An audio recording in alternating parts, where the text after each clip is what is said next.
I made a video a couple weeks ago about a speech from a young lady named Annalie Wilson, who was standing up for female sports and women's sports in her school district in Yakima, and so much of the pushback her and her family have received because she was beaten out by men, boys in her sports pretending to be girls, and the backlash she's received. The question I have is, where's the men?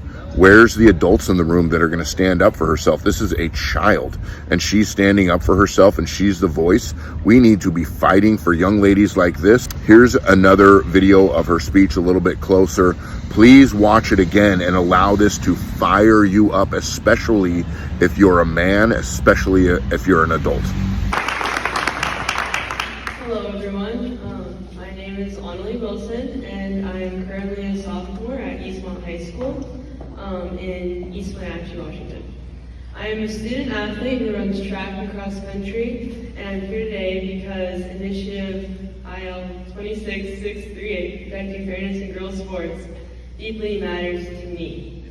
It matters because I have personally experienced what it's like to compete against a biological boy. In 8th grade, I qualified for the Kashmir Junior Olympics in track and field. Only the top 2 athletes in each event advanced. That year was especially meaningful for me.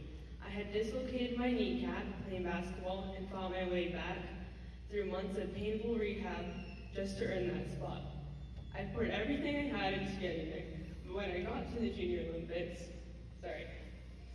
I had no idea I'd be competing against a boy. I didn't even realize it until after the race, when he stood on the podium in first place and all of us girls were pushed down one spot. Everything I had worked for, everything those other girls had worked for, all those hours of training, pain, and determination suddenly felt like it didn't matter.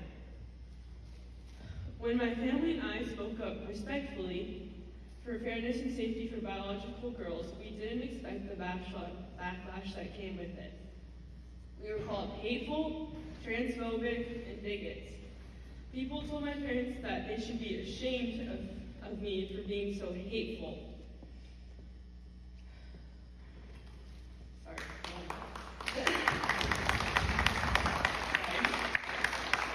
I was told that I was a sore loser and that if I wanted to win, I should train harder and not suck.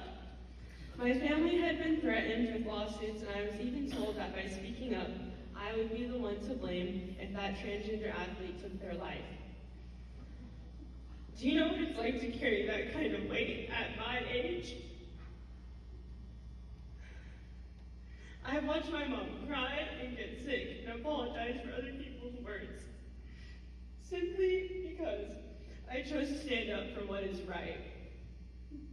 No child should ever have to hear such awful things from grown adults. Not asking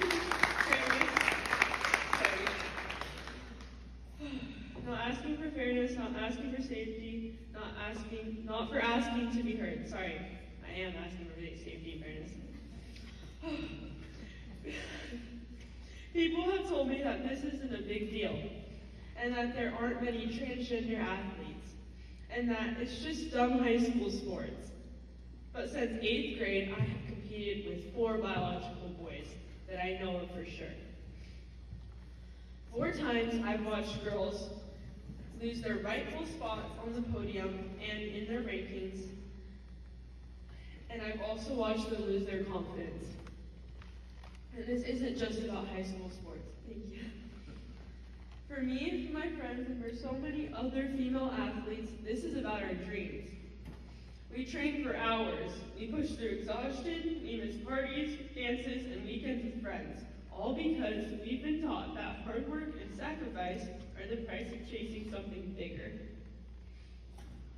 We've learned that if you give your all, if you stay disciplined and dedicated, you can achieve your goals. That's what we believe in, and that's what we're fighting to protect. Over the past year, I've continued to speak out because I know how it feels to work so hard only to have it taken away. And I'm not alone. Other female athletes from across Washington have messaged me, girls who are heartbroken, girls who are scared to speak out. They told me that how they had lost their spots on the podium or lost their chance at getting an award. They told me that if they protest, even by quietly refusing to run, they're threatened with suspension in their sports by their schools and athletic directors. As a female athlete, we feel like our hands are tied and our voices are being ignored. And our fairness and safety are being dismissed. So today, I want to directly address Governor Bob Ferguson, Chris Okay. And the WIAA. So today it's time for you to listen to the female athletes who are being affected by your decision to let biological boys compete in women's sports. You've stood up for transgender athletes, but you have not stood up for us. We matter too. We have voices and we have stories, and we deserve protection. Right. In our locker rooms, in our sports, and in our opportunities that we have worked so hard for. Just a few nights ago, I saw a video of Governor Bob Ferguson proudly saying, "Washington is the best state for women's sports in the country." I couldn't believe what I was hearing. How could he say that with a straight face? Has he not read the letters that were written, the stories that were shared, the pleas from girls that just want a fair chance? Governor Bob Ferguson, Washington cannot be the best state for women's sports, not until every girl knows that when she steps on that starting line, that field, or that court, she's competing on a level playing field.